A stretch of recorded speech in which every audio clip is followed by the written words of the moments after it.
¿Cómo estáis?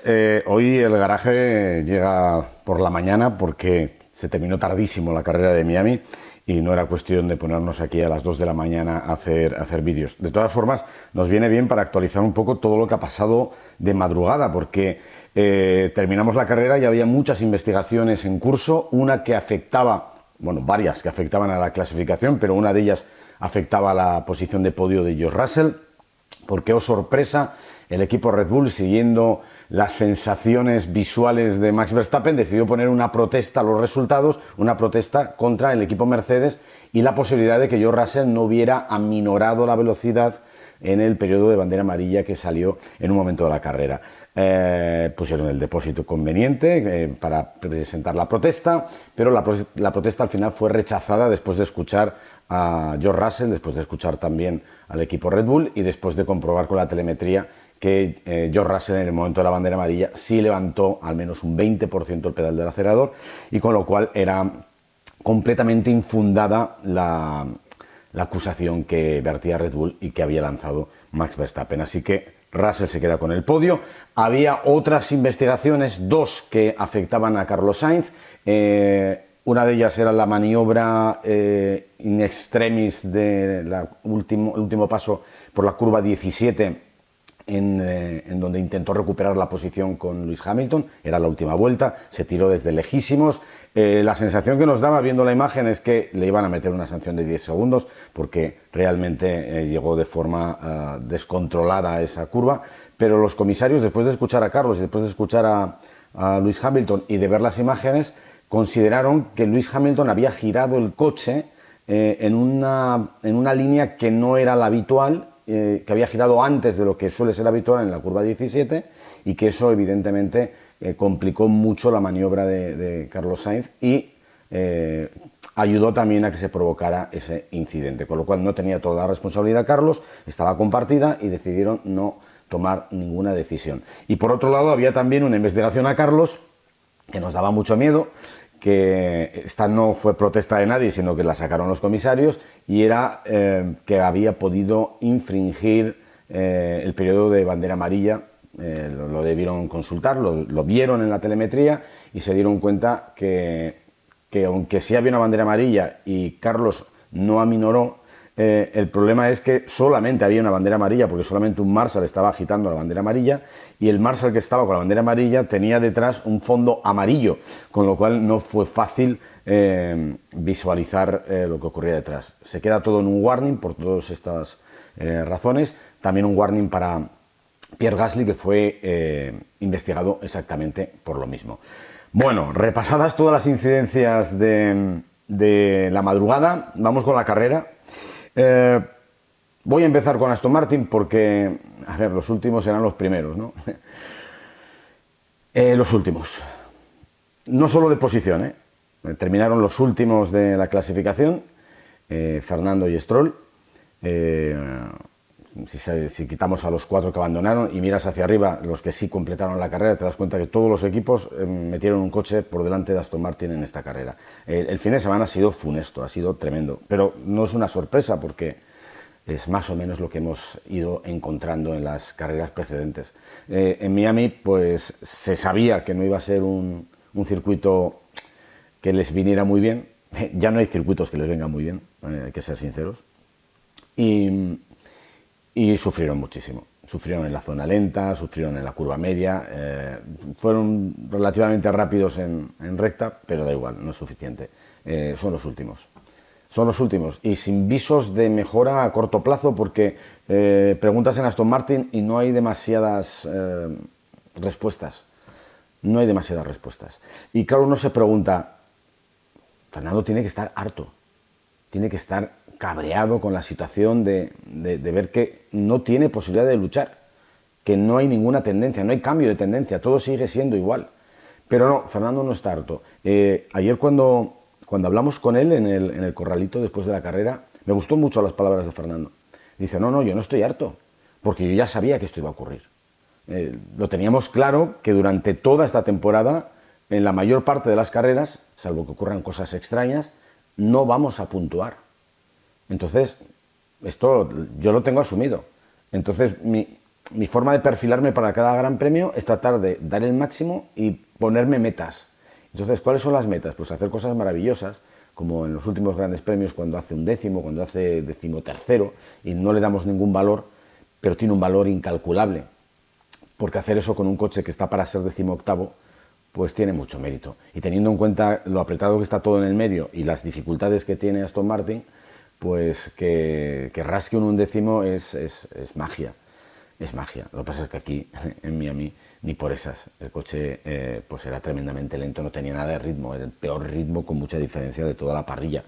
Le basta también a Fernando con hacer cosas maravillosas como lo que hizo el sábado, mejor dicho, lo que hizo el viernes metiendo el coche en la clasificación de la sprint entre las 10 primeras posiciones. ¿Es real? No, no es real. Es ciencia ficción, es magia. Es magia. Y por eso yo llevo muchos años llamando Magic a Fernando, recordando al célebre Ayrton Senna, porque, insisto, me recuerda tanto a las cosas que hacía Ayrton, cosas inesperadas, cosas que no puedes esperar de mucha gente, tienes que esperarlo solamente de la gente que es especial. Y Fernando es muy especial. Y sí, hizo décimo en la clasificación de la sprint. Y llegó a la sprint y todo fue un desastre. Y Fernando no se cabrea porque el coche vaya mal. Fernando se cabrea porque el equipo, en una oportunidad que tenía para poder puntuar y romper esta sequía que ahora mismo tiene sobre él, pues hicieron fallos. Se equivocaron.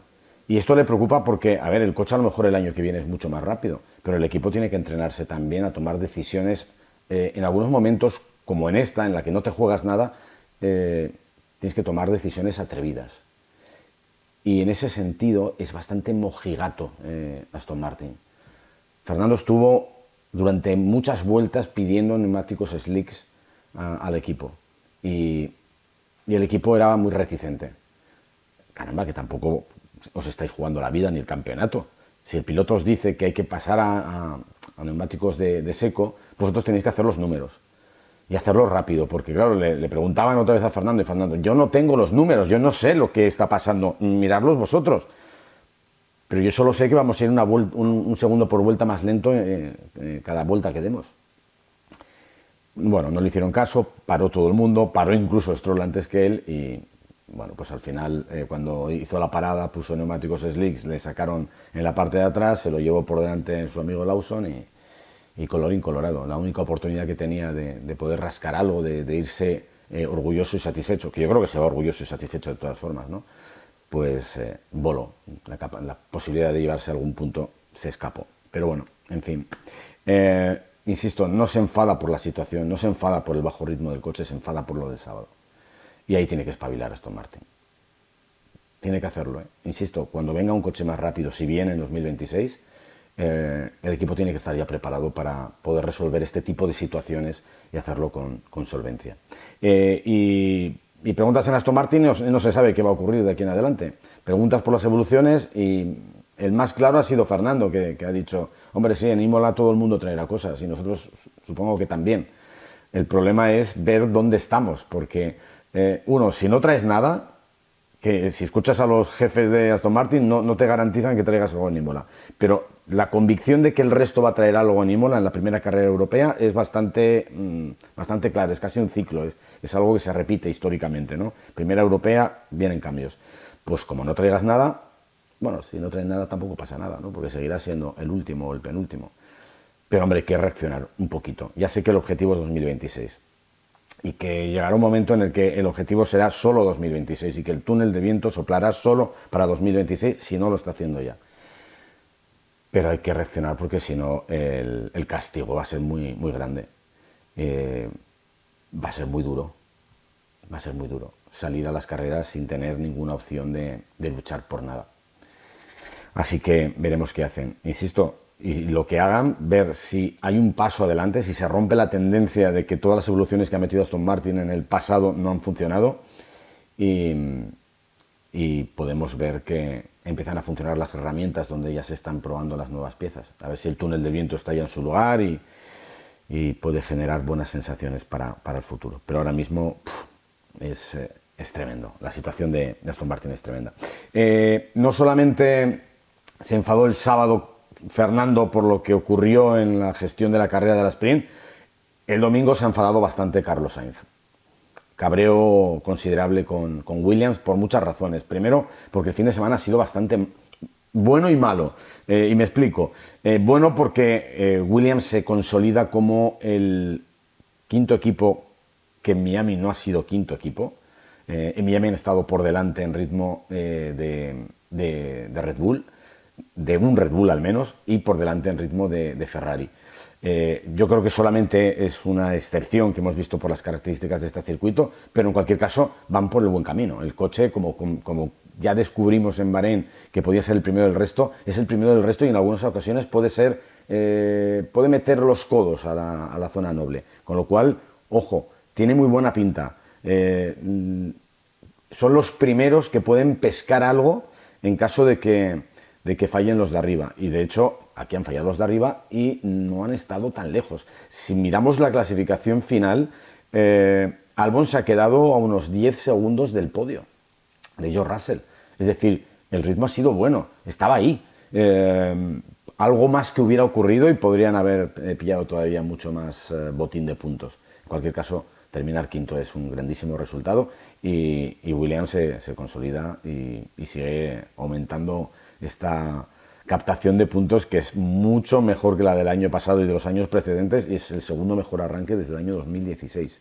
Así que fantástico. En una vuelta, en ritmo de clasificación, fue brutal. La vuelta de Carlos le dejó a 3 décimas de la pole. 3 décimas de la pole. Y claro, uno piensa, están aquí hoy. El año que viene, ¿qué van a hacer? A poco que Williams mejore, que aerodinámicamente el coche sea eficiente, que controlen el peso, que es algo que va a ser muy importante el año que viene, vas a tener un motor Mercedes, cuidado, cuidado que puedes estar ahí.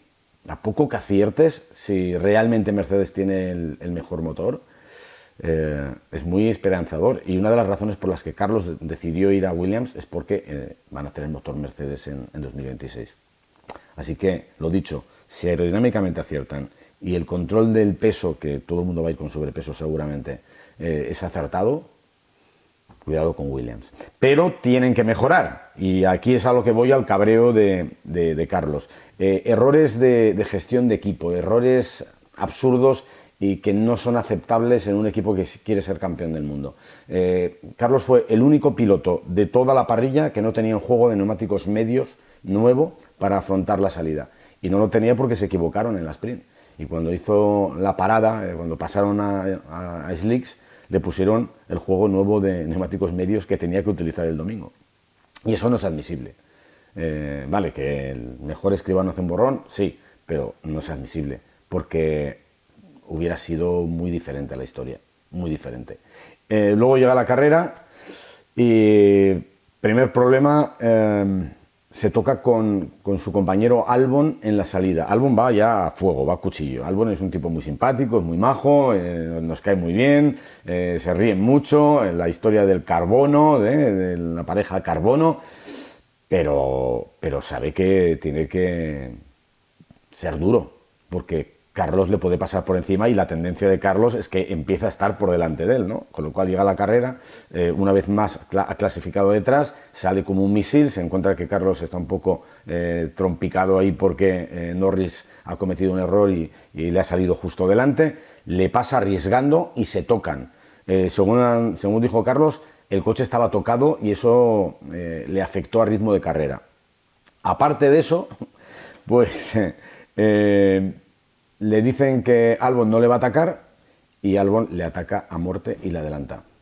Y le pilla por sorpresa a Carlos porque no se esperaba fuego amigo, pero ahí fuego amigo.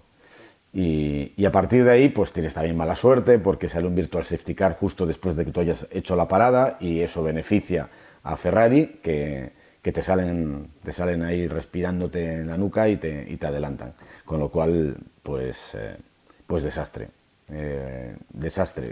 Consigue salvar los muebles, lo intenta hasta el final con esa maniobra que al final no recibió sanción por ella, pero se tiene que conformar con ser noveno, cuando yo creo que se podían haber conseguido cosas mucho más brillantes en esta carrera si todo se hubiera gestionado mejor desde el sábado. Pero en cualquier caso yo creo que las sensaciones son buenas y que si esta diferencia con la cabeza en todos los sentidos, tanto en ritmo de una vuelta como en ritmo de carrera, se mantiene en algunos grandes premios, si da un saltito Williams, sería muy bonito. Lo que pasa es que también Carlos nos confesó, da un poco de rabia viendo lo bien que vamos, que tengamos el túnel de viento trabajando solo y exclusivamente para 2026. Dan como ganas, ¿no?, de tratar de mejorar este coche para ver si llegamos. Pero claro, lo importante es 2026. Y yo creo que así está casi todo el mundo, ¿eh? Los que lo tengan muy claro ya porque están muy atrás, caso Aston Martin, van a dejarse el alma en 2026. Incluso Williams, que no está tan mal, que está bastante bien, pues también parece, según nos confiesa Carlos, que está ya pensando más en 2026 que en otra cosa. ¿Quién ganó? McLaren. Da un poco de miedo, ¿eh? Aquí ha dado un poco de miedo, porque por primera vez la ventaja de McLaren empezó a asemejarse bastante a aquellos periodos de dominio de Mercedes o esos periodos de dominio de Max Verstappen. Mucha distancia al tercer clasificado, 38 segundos me parece a George Russell, y un doblete que lo tuvieron que trabajar al principio, primero porque Norris se encontró de bruces de nuevo con su archienemigo Max Verstappen y de nuevo le volvió a ganar la batalla de la primera vuelta y de la salida. Se equivocó Norris, yo creo, tratando de atacarle por un lugar donde lo tenía todas de perder. Lando, recuerda, no hay ser humano todavía que sea capaz de adelantar a Max Verstappen en un exterior. No te va a dejar. Y sobre todo si no le has ganado la posición, como no ocurrió en la salida del Gran Premio. Fue mucho más paciente Oscar Piastri, que hay que recordar salió cuarto, hizo una carrera muy inteligente, fue poco a poco recuperando posiciones, adelantó a Antonelli y se tomó su tiempo para adelantar con solvencia a Max Verstappen. Muy frío, muy inteligente, falló en la clasificación, sí. Esto es lo que le falta todavía, ser un rodillo, pero cuidado, tercera victoria consecutiva de Oscar Piastri, cuarta de la temporada, tiene ya 6 victorias, adelanta el número de victorias a Lando Norris y empieza a dar mucho miedo. Empieza a dar mucho miedo y empieza a generar mucha tensión en Lando Norris, que sí se ha recuperado, parece, anímicamente del último Gran Premio, pero aquí ha tenido que morder el polvo otra vez y eso normalmente duele. Hacía muchos años, desde la época de Häkkinen, que McLaren no encadenaba 3 victorias consecutivas en la Fórmula 1. Parece mentira, pero hay que irse antes de los 2000, para encontrar una referencia igual de McLaren ganando 3 carreras consecutivas. Es una barbaridad. Insisto, creo que es una anécdota que en el futuro, excepto que pasen cosas con las evoluciones de los coches, volveremos otra vez a las distancias más cortas, pero aquí McLaren ha estado un paso por delante. Le venía muy bien el circuito, le venía muy bien la degradación, todo sufrió mucho degradación y está claro que McLaren cuida muy bien los neumáticos y eso es una grandísima ventaja. Así que veremos qué pasa de aquí en adelante. Red Bull, pues Max lo intentó todo, pero ya no es suficiente, lo venimos diciendo desde hace ya tiempo. Así todo hizo la pole, porque es una bestia parda, porque es otro tipo especial, porque es otro tipo que como un Rottweiler muerde pero no suelta, pero cuando llegó la carrera tenía descosida la costura por todos los lados, entonces era imposible parar fue imposible parar a los hombres de McLaren. Y claro, tampoco le vino muy bien el periodo de coche de seguridad de Virtual Safety Car, que favoreció a George Russell, y si no hubiera estado ahí en la lucha por el podio. Se quedó un poco descabalgado, pero yo sigo quitándome el sombrero con este hombre, al que no sé ya qué adjetivos ponerle, porque es tremendamente bestial. Y sigue estando solo, porque Tsunoda, pues sí, consiguió el último puntito, pero Tsunoda es más de lo mismo. O sea, no ha cambiado nada. No han resuelto el problema del segundo piloto, que sigue siendo un problema porque solo puntúan con uno y evidentemente de esta forma Red Bull va a tener muchos problemas para tener una posición aceptable en el Mundial de Constructores y evidentemente Max va a tener que seguir la batalla absolutamente solo. Mercedes, pues también es el equipo que parece que no está nunca ahí, pero está. Ha tenido cosas muy buenas Mercedes. En la carrera, evidentemente, Russell. Yo me quito el sombrero con Russell porque Insisto, es el hombre invisible, no aparece nunca en la carrera, pero siempre está ahí y siempre está en posiciones de podio. Cuarto podio de George Russell. Tiene una situación complicada porque termina contrato este año y si a final de temporada Verstappen está disponible, Toto va a ir a por él. Y si Toto va por él, evidentemente el eslabón más débil es George Russell, porque termina contrato y porque Antonelli es un niño mimado y porque el sueño de tener Verstappen-Antonelli pues es una pasada, pero es que Russell lo está haciendo muy bien. Esa es la realidad. Antonelli lo está haciendo bien. Brilló el viernes con esa mini pole para la sprint, que fue una barbaridad. Da un poco de miedo ver que un chaval de 18 años sea capaz de hacer estas cosas sin tener experiencia en un circuito como Miami, sin haber podido rodar en varios entrenamientos libres, ser capaz de hacer vueltas rápidas de forma tan inminente. Pero luego también es verdad que tiene fallos, ¿no? Cometió errores en la salida de la carrera sprint, se equivocó mucho cuando se colocó segundo y empezó a perseguir a Max Verstappen con la presión de Leclerc, se fue por la zona sucia, cometió muchos errores y evidentemente es normal, no tiene mucha experiencia todavía, pero tiene muy buena pinta. Hay que reconocer que hemos visto destellos impresionantes de Antonelli y cuando vaya puliendo, cuando se vaya puliendo y se convierta ya en brillante, pues será alguien a tener en cuenta. Y Ferrari, pues fin de semana para olvidar. Primero porque están absolutamente fuera de la batalla, porque están más cerca de la zona media que de los de arriba, porque fueron lentos en clasificación y fueron lentos en carrera, porque no estaban fuera de posición, estaban en la posición que les correspondía. Y luego Lewis Hamilton ha conocido ya cómo se las gasta Charles Leclerc y cómo se las gasta el equipo Ferrari. A ver, el objetivo era perseguir a Antonelli. Habían adelantado ya a Carlos Sainz y Leclerc estaba delante, Hamilton estaba detrás de Leclerc. Ay, amigo, estar detrás de Leclerc en Ferrari suele ser un problema. Y Hamilton no entendía nada al hombre. Venía con neumáticos medios, Leclerc estaba con neumáticos duros, Antonelli no estaba lejos, pero no le dejaban pasar. Tenía mucho más ritmo, porque su goma fresca le podía dar mucho más ritmo, pero no le dejaron pasar. Pidió paso y hicieron lo que se suele hacer en Ferrari, ¿no? Vamos a consultar al cónclave, a ver si me dejan o no me dejan pasar. Y tardaron tanto que fue fundiendo los neumáticos medios, se sobrecalentaban detrás de Leclerc. Luego tenías que convencer a Leclerc que dejara pasar a Hamilton, a ver si con sus neumáticos medios podía acercarse a Antonelli, porque de momento él con su ritmo no llegaba. Pero eso no mola.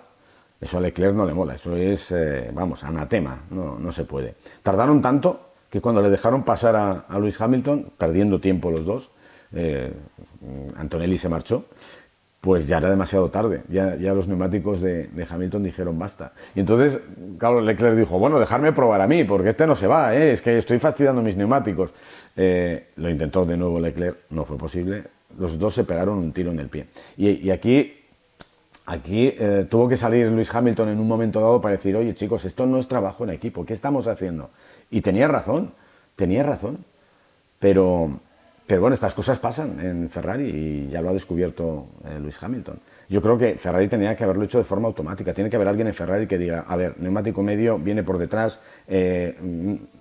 inmediatamente, no perder ni una vuelta, pero se demoró mucho tiempo y se fundieron los neumáticos de Lewis Hamilton y las opciones de dar caza a Antonelli. Así que, pues error.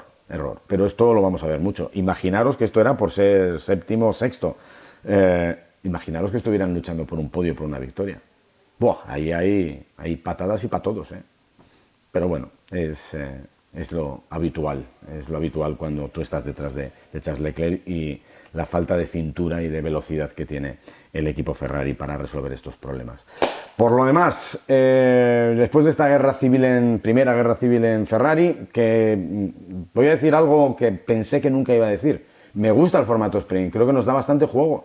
Me lo he pasado muy bien. También la lluvia ha colaborado, no en la carrera, que al final no cayó ni una gota, pero el formato sprint es como nos regala incertidumbre, están poco preparados y tenemos más fuego real, que es lo que realmente queremos.